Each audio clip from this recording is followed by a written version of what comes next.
அனைவருக்கும் வணக்கம். இன்றைய பதிவில் முத்தமிழ் அறிஞர் டாக்டர் கலைஞர் அவர்களுக்கு பிறந்த நாள், அவரோட நினைவுகள். எனக்கு ரொம்ப பிடிச்ச ஒரு தமிழ் அவர் தான். அப்படியே நினைக்கும் பொழுதே தமிழாகவே எனக்கு தோணும். கையெழுத்து ஒன்று அழகான கையெழுத்து, இந்த செம்மொழியான தமிழ் மொழியாம்ன்ற ஒரு பாடலில் அவர் அழகாக உட்காந்து கையெழுத்து போடுவார். அவரை பற்றிய நினைவுகளை இன்றைக்கி எனக்கு என்ன தோன்றுதோ அதை நான் சொல்கிறேன். ஐயா ஒரு மேடையில் உட்காந்துக்கிறாரு. அங்கே ஒருத்தர் பேச்சாளர், மிகப்பெரிய ஆள் பொழுது அவர் சொல்கிறாரு, மிகப்பெரிய ஆள் சொல்கிறாரு, விதவைகளை குறித்தது. என்னம்மா நீங்கள் பாவம் செய்தீங்க, விதவைன்னு எழுதும்பொழுது அந்த எழுத்துங்களில் கூட பொட்டு இல்லையேன்னு சொல்கிறார். ஆனால் அங்கேயே உட்காந்துன்னு அதை கவனிச்சிருக்கிற கலைஞர் ஐயா, விதவைன்னு ஏன் நீ சொல்கிற, கைம்பெண்ணு தமிழில் எழுதுனீன்னா உனக்கு ஒரு பொட்டுக்கு 2 பொட்டு கிடைக்கும்னு சொன்னவர். அப்புறம் திரு நங்கை, அவங்களுக்கு பேரை சூட்டுனவரே அவர் தான், திரு தம்பி திரு நங்கை. அப்புறம் இந்த ஊனமுற்றவர்கள்னு நம்ம சொல்லுவோம், ஆனால் அவர் மாற்றுத்திறனாளி. எல்லாத்துக்குமே தமிழையே அப்படி நம்ம யோசிக்காததெல்லாம் அவர் யோசிப்பார். சர்க்காரியா கமிஷன் வச்சாங்களாம் அவர் விஷயத்தில். அப்போ சர்க்காரியா கமிஷனை ஆடி போயிடுச்சான். அப்போ சர்க்கரையெல்லாம் எங்கன்னு கேட்டால் சர்க்கரையெல்லாம் எறும்பு சாப்பிட்டுச்சு. அந்த கோணி பைகள்லாம் எங்கன்னு கேட்டால் கோணி பையெல்லாம் எலி தூக்கின்னு போயிடுச்சின்னு சொல்லுவாங்க. அம்மையர் ஜெயலலிதா தாயாரை ஒரு நாள் அவர் ஜெயலலிதான்னு பேர் வச்சு சொன்னதே இல்லை. அம்மையர், நாம் என்றால் உதடுகள் ஒட்டும், நான் என்றால் உதடுகள் ஒட்டாது சொல்லினே இருப்பார்.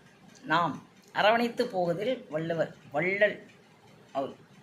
வாழ்நாள் முழுக்க அவருக்கு ஒரு தொகை ஒன்று வந்தது, அந்த சன் டிவியோட தொகை ஒன்று வந்தது. அதை மக்களுக்கு அந்த வட்டியை மக்களுக்கு கொடுப்பாரு.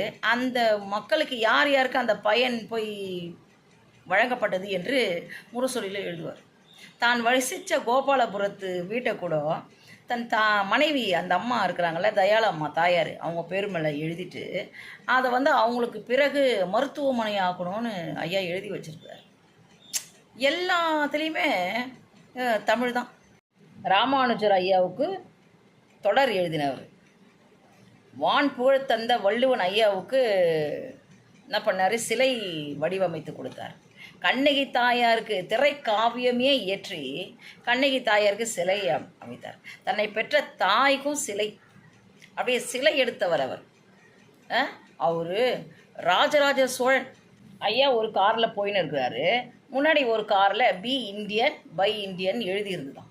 அவர் காரை நிறுத்தி இடைமறித்து பி இண்டியன் பை இண்டியன் இந்த காரில் எழுதியிருக்குதே, நீ இந்தியனாக இரு, இந்தியனை வாங்குன்ற அர்த்தம் தான் இந்த காரில் இருக்குது. அதுக்கு பதிலாக be Indian buy Indian goods அப்படின்னு போடணும். நீ இந்தியனாக இரு, இந்திய பொருளை வாங்கு என்ற அர்த்தத்தில் வரணும் அப்படின்னு சொல்லியிருக்கிறார். ஐயாவை பற்றி பேசும்பொழுது குறள் என்ன சொல்கிறதாங்க, மன்னன் என்பவன் காட்சிக்கு எளியவனாக இருக்க வேண்டும். காட்சிக்கு எளியவனாக இருக்கணும். யார் வேணாலும் என்ன பண்ணலாம், சாமானிய மக்கள் தன்னோட ராஜாவை போய் சந்திக்கலாம். அதை போலவே வாழ்ந்து காட்டியவர் அவர்.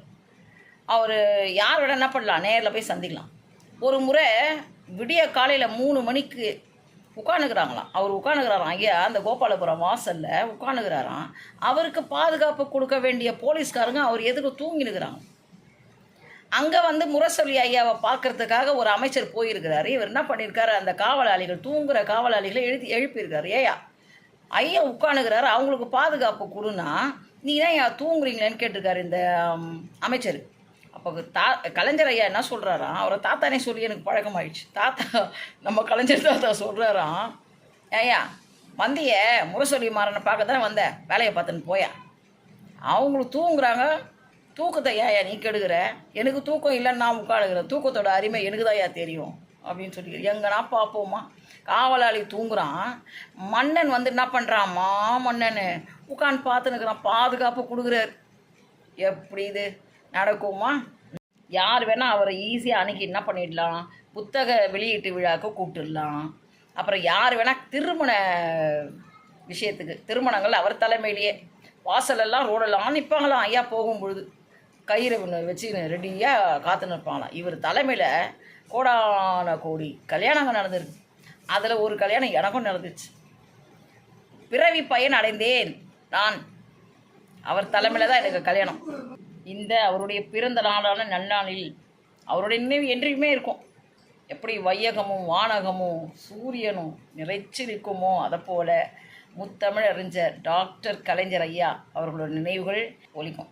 எப்படி அந்த ராஜராஜ சோழன் ஐயா கட்டின அந்த கோவில் இருக்குது தஞ்சாவூரில் பெருவுடையீர், அந்த கோவில் போல அவருடைய புகழ் என்றுமே நிலைத்து நிற்கும்.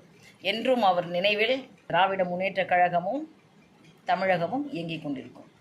நன்றி, வணக்கம்.